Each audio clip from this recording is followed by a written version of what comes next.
Probably going to start off a little wonky, warbly. Figured I'd show off some of the terrain I've been doing on the Lazy Susan. Inspired by, what the heck is that guy's name? Professor Dungeon Master. He's over on Dungeon Craft. YouTube channel Dungeon Craft. I'm sorry, I'm on my phone, folks. I don't know how to link anything. I'll try and mention said persona in the commentary. Hopefully it will blast a link.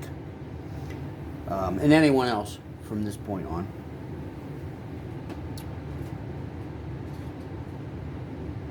Ambush. Or maybe surprise. I don't know. Kind of like it. Again, this is going to get a little wonky here. I'm using my phone, so apologies. But hopefully you guys get the idea.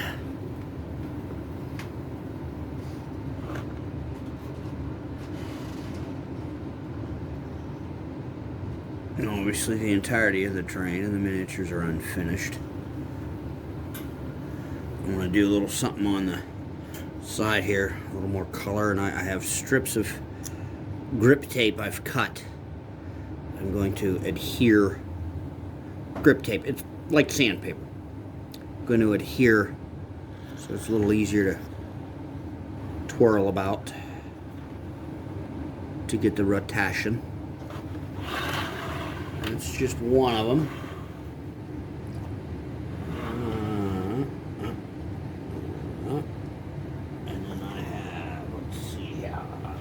Side here, I did a, and again, these trees aren't all done or anything. This could be you could use this for a forest type setting, type encounter. The trees are movable.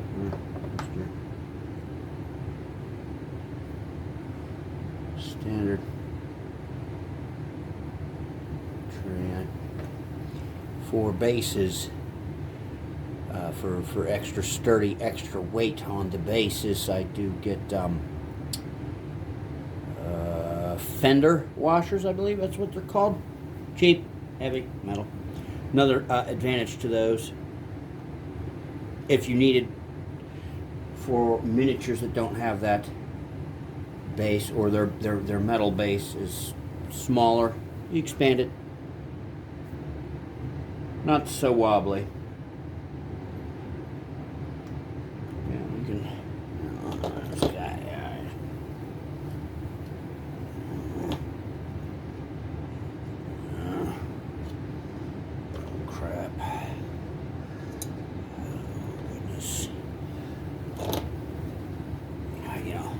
There we go. Perfect example. I don't know if we can see it or not, but on this halfling, that base is rather small, but the fender washer, a little more meat, a little more sturdy.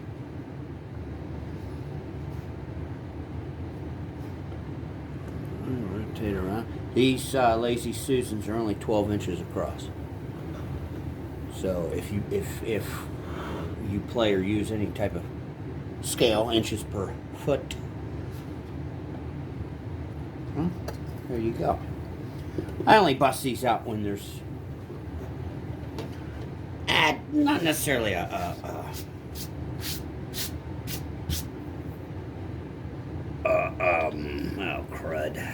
boss fight, a major encounter or a pivotal moment, but I use them here and there. I just have fun. Mostly we do theater of the mind, or I have a projector up top here. I blast down onto the table with different maps. And we'll throw out some of these minis. And other times, I have my hex map with a little, wet erase marker, and we go to town that way. Or we just don't do anything at all. talk and describe the scene and be done with it.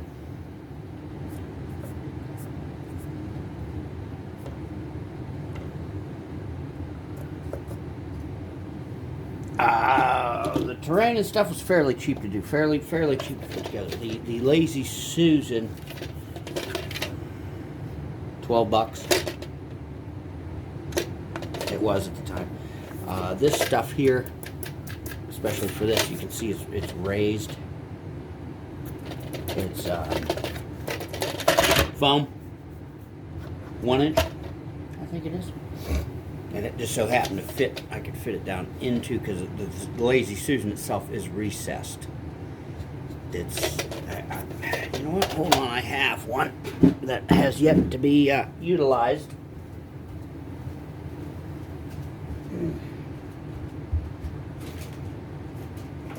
Yeah, there we go.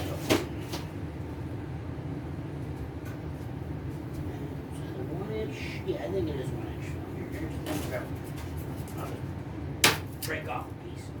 There we go. Okay, my apologies. Again, little sketchy, real sketchy. Hey, whatever, we're having fun. We're jamming. Yeah, there we go.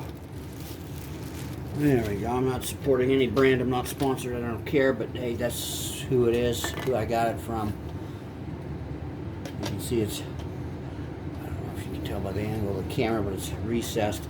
This is a chunk of the 1 inch foam, so therefore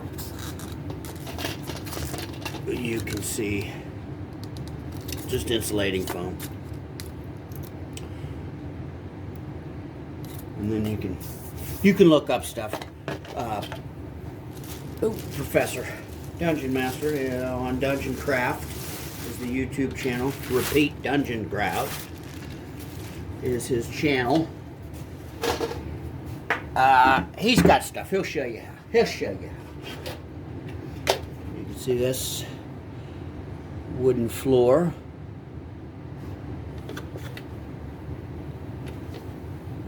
Not done yet. All works in progress. What else do I got here? I got a nice little chunk of them here. This is a little swampy area, I suppose. And you might want to put maybe one of these trees or something there. A little swampage. Water. The water effect.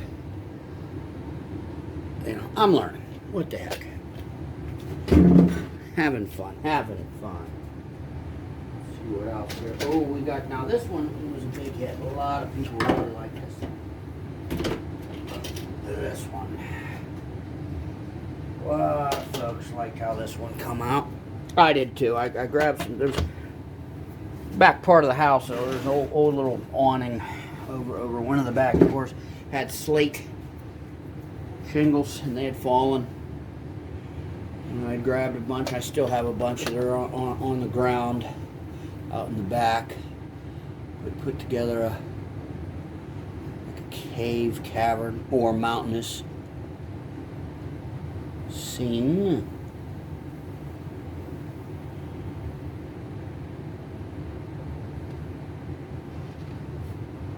You can see it wants to go. Look at all the. Ooh.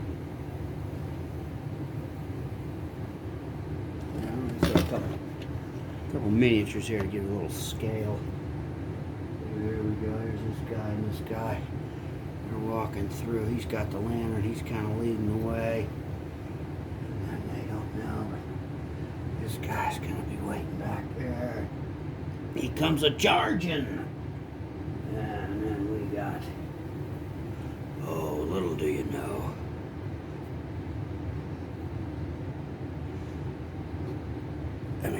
Sorry. So,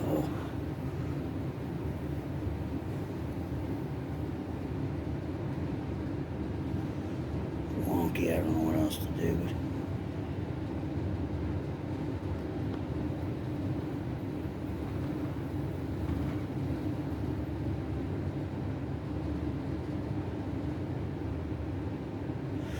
and the last that I have is it's just snow. I have some trees over the desk, workshop area that are snow covered, you know, wintry. And again, they're 12 inches end to end. I mean, you know, you go with what has become the stereotypical every inch is 5 foot, you got 60 foot. I mean, come on. I don't know. How we roll at the table here is it's over 60 foot, and you got to get that technical and tactical. What the hell are you doing? Why bother?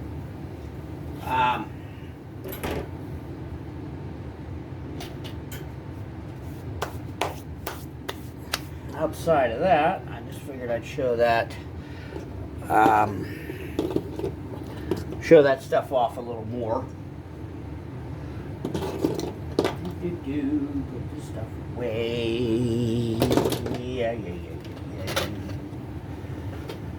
I'm going to, as soon as I realign the camera,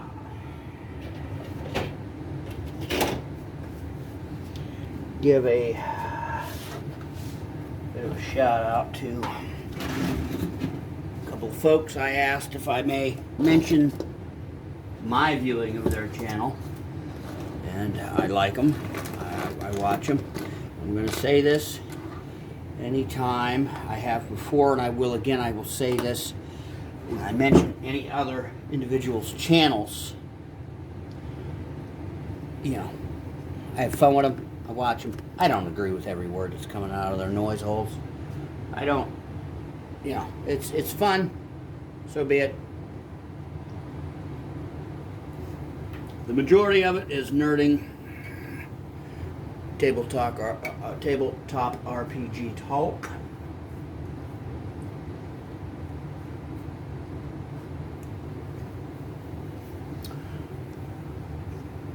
Let's see here. Oof, man, you're ugly. Yikes. Something like that. Maybe. What do we think? Why not?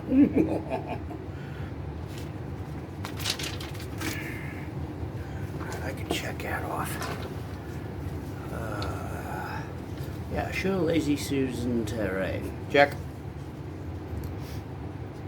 Okay, the two folks I'm going to mention. Again, I'm going to try and see if I can put a link or something in the comments. Again, I'm only using my phone, so. Aaron, A-A-R-O-N, the Pedantic. Aaron the Pedantic. I stumbled across him, I don't know, past couple weeks, month, tops. Fun stuff. Check it out. Really fun. I like it. Also, there is the a fella going by the handle of the Dungeon Minister. Literally, minister. Like, you know, praise the Lord and all that jazz. Fun stuff. He does good adventure recaps. He's a DM. He's DMing his family, his wife and his younglings, using basic. What would it be? The Menser? I think. The Menser basic. They come in the red box. Fun stuff. Doesn't get all preachy, doesn't get all Jesus-y or all that shit. No. Fun stuff. He's got entertainment value is actually pretty good. And no, you don't see his family jamming at the table. You're just recapping and talking ideas. I like that stuff. Hopefully, actually, I'm going to comment and tell him tune in to see this terrain, because he had said something about terrain on one of his episodes I'd seen not too long ago. Alright, the other thing I'm going to go over here Yeah.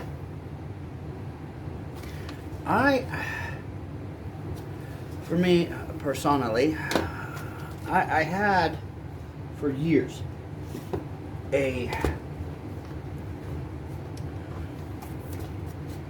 an adventure sheet, an adventure recap sheet, reminder, and I'd lost it. And I looked online, couldn't find it, so I just gave up.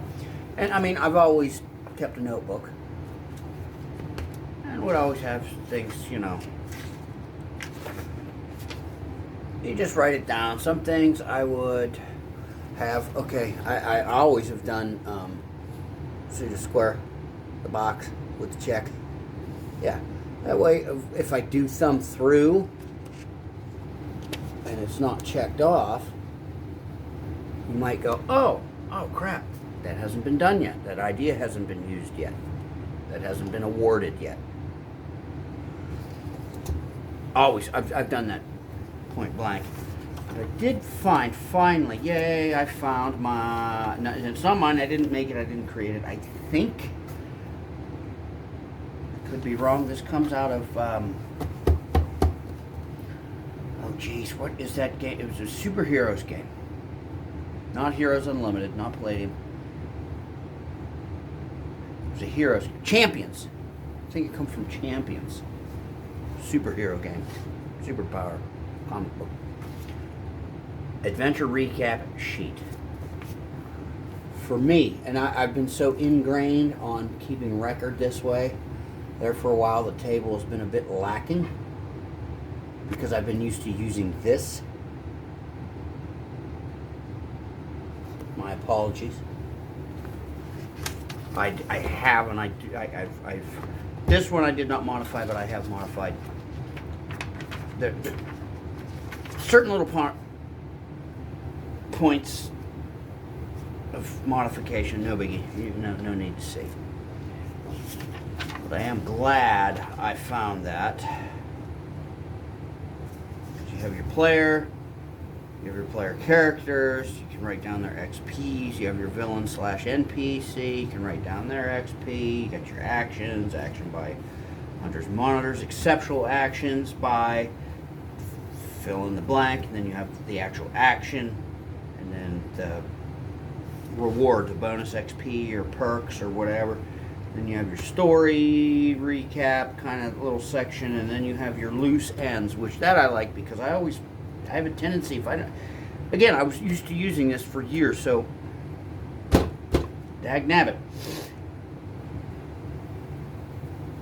Kind of failing and slacking because of the loose ends. Now I got to really look through to find the things that aren't checked off, which I've always done anyways, on top of keeping the sheet, which in this notebook it is glued in between the pages because you can't, there's only so much room. You can't write, plus you have ideas, so you can write on the back of the sheet, write on the next page, etc. And again, right there, I have the unchecked boxes.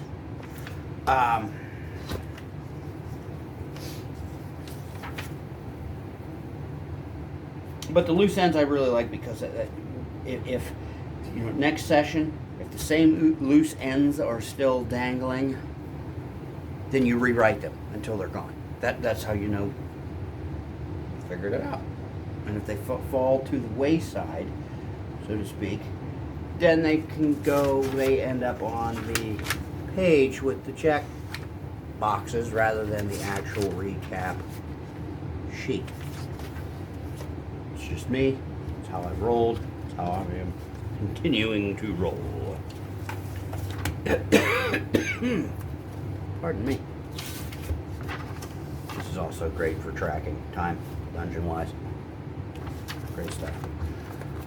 Okay, we did that. Oh, another thing I'd like to blab about here quickly, shortly. We're trying to keep in the mentality, the mindset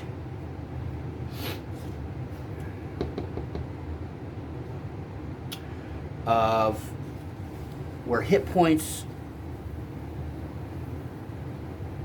they don't mean that you were hit. Weird, odd. An abstract that isn't an abstract. I will cite where to learn more about this from, again, A Living Legacy. Tim Kask. Living Legacy.